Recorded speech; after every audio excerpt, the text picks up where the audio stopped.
former US Deputy Assistant Secretary of Defense for the Middle East. Thank you very much indeed for joining us tonight. So as we heard there, President Trump taking the fight to the Houthis' backers in Tehran. But is this the right strategy, given that the Houthis do have a certain level of autonomy and they do have their own agenda? So, Laura, that's true. I mean, they are a proxy of Iran, but they are the least responsive to tasking, as we say, compared to, say, Hezbollah or Hamas.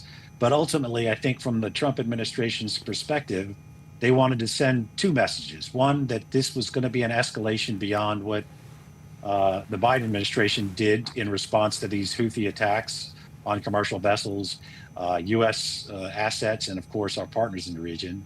But also send a message to Iran that they need to come to the negotiation table and start talking about the next nuclear agreement, so the world doesn't have to be concerned of whether they're going toward the acquisition of a nuclear weapon. So I think this was twofold, but it's clear from President Trump's late night tweet that he's going to start looking at Iran as responsible for actions by the Houthis, because ultimately they can make the determination not to arm them if they don't like what the Houthis are doing with the weapons they provide. Do you think that's a risky policy for President Trump? There is a suggestion that a lot of Americans do support action against the Houthis because of the disruption to world trade and so forth. But when he starts to bring Iran into the picture, do you think that might make Americans more nervous?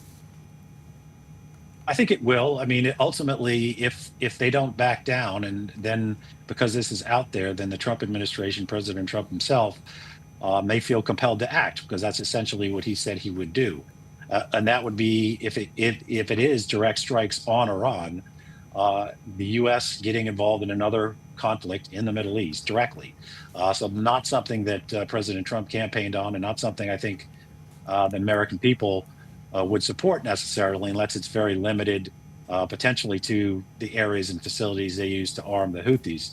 But this is in line with the Trump administration, the first one, in their strong hawkish view toward Iran.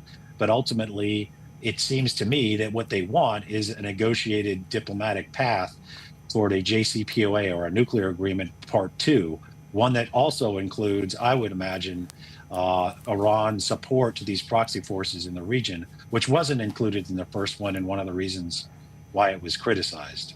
Some say these airstrikes on the Houthis are all well and good, but they will lose their effectiveness over time. And there is a suggestion that the West should be empowering the Yemeni government in exile, and perhaps also the SDC militia, which has been backed by the Emiratis in the past. Do you think we're going to have to start to see some movement towards on the ground in Yemen, albeit if it is via proxy groups?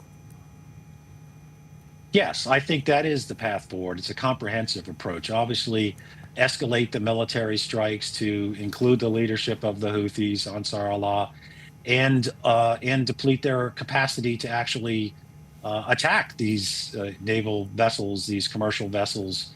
We're not going to get rid of their desire to do that. That's just how they think, but they can deplete how they can actually carry it out. And then to your point, Laura, yes, one of the best ways is to support the legitimate government of Yemen, like we have in the past, and essentially take the Houthis from power so they don't have free reign in Yemen like they apparently do now. That would be a comprehensive approach. I would suggest they do that. I don't know that's the route they're going, but it does seem like they're going to escalate substantially in the military reaction to the Houthis threat. Michael Mulroy, great to talk to you. Thank you very much. We appreciate it.